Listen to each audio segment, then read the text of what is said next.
Pemirsa Khasana, setelah tewasnya Dajjal di tangan Nabi Isa, muncullah kemudian Ya'juj dan Ma'juj. Kemunculannya seperti gelombang laut menyapu bumi, karena jumlah mereka yang sangat banyak. Mereka bergerak ke seluruh penjuru untuk membuat kerusakan dan membunuh siapapun yang ditemuinya. Begitu ganasnya mereka, sampai-sampai Nabi Isa dan kaum muslimin tidak mampu membendung mereka. Hal ini semakin membuat bangsa Ya'juj dan Ma'juj sombong. Mereka merasa telah berkuasa di muka bumi, maka mereka kemudian berambisi untuk dapat memusnahkan seluruh penduduk langit dengan cara menembakkan ribuan anak panah ke arah langit. Ketika anak panah yang mereka lemparkan ke angkasa kembali dengan lumuran darah, mereka semakin yakin bahwa kini mereka pun telah dapat mengalahkan penduduk langit. Penyakit kesombongan yang dahulu menjangkiti Fir'aun kini menimpa mereka. Mereka meyakini bahwa bangsanya adalah bangsa Tuhan karena telah mengalahkan semua penduduk bumi dan langit. Sebagaimana sabda Rasulullah SAW, mereka melemparkan anak panah mereka ke langit. Maka anak panah itu kembali ke bumi dengan berlumuran darah. Maka mereka dengan bangga berkata, kita telah mengalahkan makhluk yang ada di bumi, dan kita pun lebih tinggi, lebih hebat dari makhluk yang di langit. Itulah kekerasan hati dan kesombongan mereka. Hadits riwayat Tirmidzi, Ibnu Majah dan Al-Hakim. Nabi Isa alaihissalam yang saat itu memimpin kaum muslimin setelah berhasil membunuh Dajjal, tak kuasa menghadapi kedahsyatan dan kebengisan kaum Ya'juj dan Ma'juj hingga terkepung di sebuah lembah. Maka ketika kekuatan di bumi sudah nyaris musnah, harapan manusia tinggal satu, yaitu kepada kemahakuasaan Allah. Berkat zikir dan doa Nabi Isa dan kaum muslimin, akhirnya bangsa Ya'juj dan Ma'juj itu mati bergelimpangan, memenuhi permukaan bumi.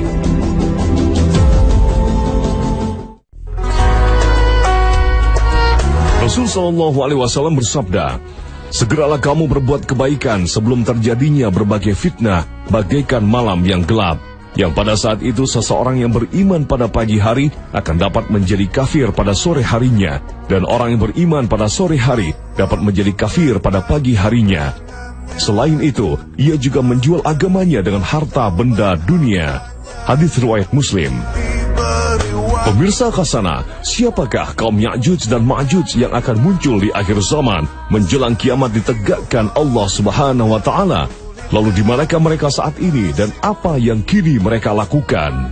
Tetap bersama kami dalam episode Khasana Misteri Ya'juj dan Ma'juj besok Sabtu 7 Januari 2017 pukul 5.15 waktu Indonesia bagian Barat.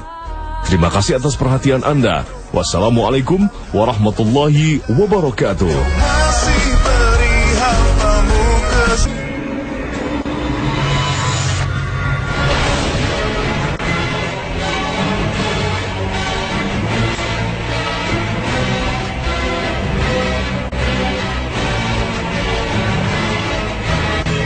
Siapakah Ya'juj dan Ma'juj yang akan keluar di hari kiamat besar?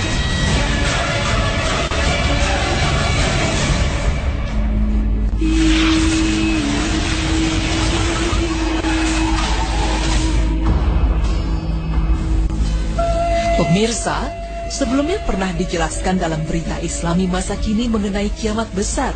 Dan salah satu tandanya itu adalah keluarnya Ya'juj dan Ma'juj. Mereka adalah sekelompok makhluk dalam jumlah yang besar, dan mereka tidak tunduk kepada siapapun. Keluarnya mereka telah diterangkan di dalam Al-Quran. Allah Ta'ala berfirman, hingga apabila dibukakan tembok Ya'juj dan Ma'juj, dan mereka turun dengan cepat dari seluruh tempat yang tinggi, telah dekatlah kedatangan janji yang benar atau hari berbangkit. Maka tiba-tiba terbelalaklah mata orang-orang yang kafir.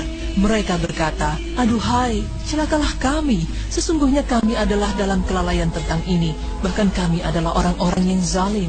Surat Al-Anbiya ayat 96-97. Nah pemirsa, belum banyak yang tahu seperti apa rupa dan bentuk dari Ya'juj dan Ma'juj. Ada yang mengatakan bahwa mereka adalah anak-anak Yafits keturunan dari Nabi Nuh alaihissalam. Bahkan ada pula yang mengatakan bahwa mereka bukanlah keturunan dari manusia. Manakah yang benar? Dan seperti apa sifat dari Ya'juj dan Ma'juj? Berikut penjelasannya.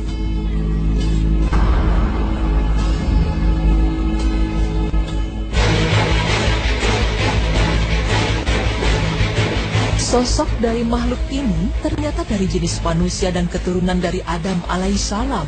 Tidak seperti yang digambarkan oleh sebagian orang bahwa mereka bukanlah dari keturunan manusia. Hanya saja mereka memiliki sifat yang merusak dan memiliki perangai yang telah Allah Subhanahu wa Ta'ala takdirkan kepada mereka dan tidak seperti pada manusia umumnya. Firman Allah Subhanahu wa Ta'ala yang artinya, "Wahai Zulkarnain, sesungguhnya Ya'juj wa Ma'juj merusak di muka bumi. Kami akan siapkan imbalan yang besar agar kiranya engkau membuatkan benteng antara kami dengan mereka." Surat Al-Kahfi ayat 94. Ya'juj dan Ma'juj ini muncul dalam jumlah yang sangat besar dan juga mereka adalah termasuk dari salah satu calon penghuni neraka. Dari Abu Sa'id Al-Khudri radhiyallahu anhu bahwa Nabi sallallahu alaihi wasallam bersabda, Allah Subhanahu wa Ta'ala berfirman, mereka dari setiap 1000 orang 999 orang, maka ketika itu anak kecil menjadi beruban, setiap yang hamil melahirkan apa yang dikandungnya, dan kamu lihat orang-orang seakan-akan mabuk padahal mereka tidak mabuk, tetapi karena azab Allah Subhanahu wa Ta'ala yang sangat keras. Kemudian para sahabat bertanya, siapa yang satu itu wahai Rasulullah? Rasulullah menjawab, bergembiralah sesungguhnya penghuni neraka itu dari kalian satu dan dari Ya'juj wa Ma'juj 1000. Hadis riwayat Al-Bukhari dengan Fathul Bari juz 6 halaman 382 sahih. Pemirsa, walaupun mereka keturunan dari Adam dan sama seperti dari jenis manusia, tapi sifat Ya'juj dan Ma'juj berbeda dengan manusia biasa. Mereka memiliki sifat yang khas dan ciri utama mereka adalah perusak dengan jumlah mereka yang sangat besar. Mereka dapat merusak apapun, bahkan ketika mereka turun dari gunung seakan-akan seperti air bah yang mengalir. Ya'juj dan Ma'juj ini tidak pandai berbicara dan tidak fasih. Ciri fisik dari mereka yaitu memiliki mata yang kecil atau sipit. Selain itu hidungnya kecil dan mukanya lebar, serta merah warna kulitnya seakan-akan wajahnya seperti perisai. Disebutkan dalam riwayat Al-Imam Ahmad rahimahullah, Rasulullah sallallahu alaihi wasallam berkhutbah dalam keadaan jarinya tersengat kala jengking.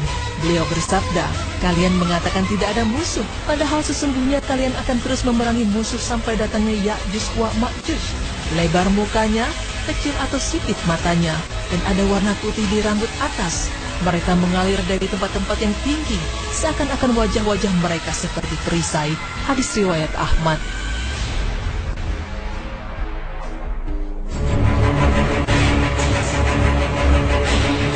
Selain memiliki sifat yang perusak, Ya'juj dan Ma'juj juga memiliki sifat yang sombong. Jika ia keluar pun, maka ia akan merusak apa yang telah ia lewati. Tidak ada satupun yang tak dirusaknya. Ketika itu Ya'juj dan Ma'juj melewati danau, dan ia pun langsung meminumnya hingga habis airnya. Lalu jika ia melihat manusia, maka ia juga akan langsung membunuhnya. Karena Ya'juj dan Ma'juj merasa senang jika ia berhasil membantai seluruh penduduk bumi. Bahkan mereka juga menantang penduduk di langit seperti hadis berikut. Kemudian mereka berjalan dan berakhir di Gunung Humar, yaitu salah satu gunung di Baitul Maqdis. Kemudian mereka berkata, kita telah membantai penduduk bumi, mari kita membantai penduduk langit. Maka mereka melemparkan panah-panah dan tombak-tombak mereka ke langit. Maka Allah Subhanahu wa Ta'ala kembalikan panah dan tombak-tombak mereka dalam keadaan berlumuran darah. Hadis riwayat Muslim dalam kitab Al-Fitan wa Asyaratus Sa'ah. Pemirsa, menurut kabar yang terdengar, Ya'juj dan Ma'juj sudah keluar di zaman sekarang. Ada yang mengatakan kalau ia muncul di negara Cina. Wallahu a'lam bishawab. Ya'juj dan Ma'juj itu memang ada dan beranak pinak. Bahkan tidak ada satupun dari mereka yang meninggal, dan jika ada yang meninggal maka akan lahir 1000 orang lebih. Astaghfirullahalazim. Namun alhamdulillah, Allah Subhanahu wa Ta'ala telah bentengi mereka dari kita, yaitu dengan munculnya Zulkarnain. Zulkarnain ini memiliki kemampuan untuk membuat benteng yang terbuat dari besi dan tembaga. Allah Subhanahu wa Ta'ala berfirman yang artinya, hai Zulkarnain, sesungguhnya Ya'juj dan Ma'juj itu orang-orang yang membuat kerusakan di muka bumi. Maka dapatkah kami memberikan suatu pembayaran kepadamu supaya kamu membuat dinding antara kami dan mereka? Zulkarnain berkata, apa yang telah dikuasakan oleh Rabbku kepadaku terhadapnya adalah lebih baik. Maka tolonglah aku dengan kekuatan atau manusia dan alat-alat agar aku membuatkan dinding antara kamu dan mereka. Berilah aku potongan-potongan besi. hingga apabila besi itu telah sama rata dengan kedua puncak gunung itu, berkatalah Zulkarnain, tiuplah api itu. Hingga apabila besi itu sudah menjadi merah seperti api, dia pun berkata, berilah aku tembaga yang mendidih agar kutuangkan ke atas besi panas itu. Maka mereka tidak bisa mendakinya dan mereka tidak bisa pula melubanginya. Zulkarnain berkata, ini dinding adalah rahmat dari Robku, maka apabila sudah datang janji Robku, dia akan menjadikannya hancur luluh, dan janji Robku itu adalah benar. Surat Al-Kahfi ayat 92-98. Dari firman Allah tersebut, Zulkarnain diberikan kuasa untuk membuatkan sebuah dinding yang terbuat dari potongan-potongan besi yang telah dipanaskan dan juga dari tembaga yang mendidih. Dan jika sudah tiba waktunya, maka Allah Subhanahu wa Ta'ala akan dengan mudah akan menghancurkan dinding tersebut. Sungguh maha besar Allah dengan segala kuasanya. Pemirsa yang beriman, demikianlah penjelasan mengenai Ya'juj dan Ma'juj. Mereka ternyata memanglah dari jenis manusia dan keturunan dari Bani Adam. Namun sifatnya yang perusak dan jahat itulah yang membedakan mereka dengan manusia. Walaupun kita belum tahu secara pasti di mana mereka berada, tapi kita wajib meyakini bahwa mereka itu ada. Karena Allah Subhanahu wa Ta'ala telah mengabarkan hal tersebut di dalam Al-Quran. Subhanallah.